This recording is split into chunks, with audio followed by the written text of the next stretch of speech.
We're at Oakland Cemetery in Tallahassee, Florida to check out a rather interesting grave of a really interesting man.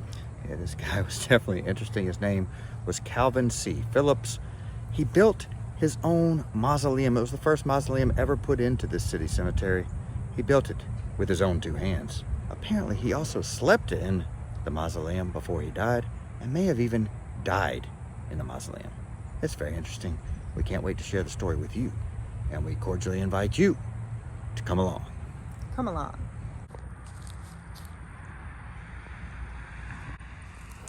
Calvin Phillips died on November 10th, 1919. On the day of his funeral, flags in Tallahassee were flown at half-staff. A newspaper article published in the Tallahassee Democrat in 1933 called Calvin Phillips the most extraordinary person who ever lived in Tallahassee.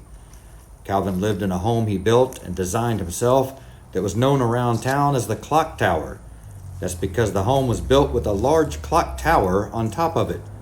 The home and tower were made of stone, hand-carved woodwork, and bricks, along with 12 chimes in the clock.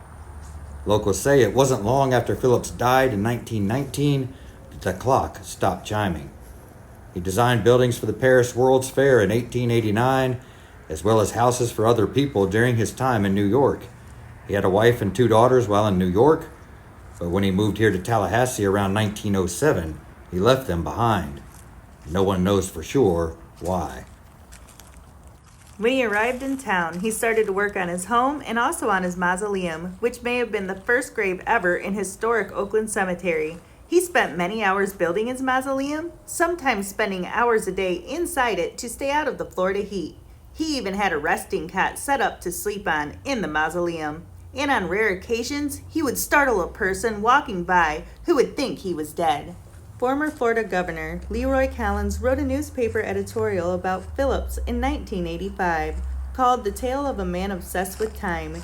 In it, he mentions the story that when Phillips had completed the mausoleum and finished making his cherry wood casket, he walked into the mausoleum, laid down in the casket, and died shortly after.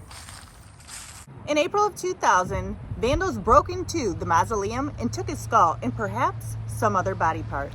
Police say since it had been something like 81 years since he died, they weren't exactly sure what else might have been taken out of the mausoleum.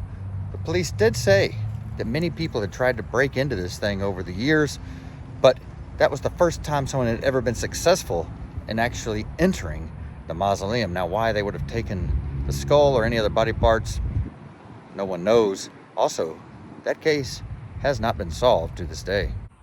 He was a loner during his time here and rarely seen. Those who did see him described him as a frail old man who walked with a cane and had a long white beard that went down past his waist. The door is bolted shut and is much more secure now. The only writing on the mausoleum is the word Phillips above the door. No date of birth, death, first, or middle name can be found. That's the way Phillips wanted it. He was a loner during his time here and rarely seen. Those who did see him described him as a frail old man who walked with a cane and had a long white beard that went down past his waist.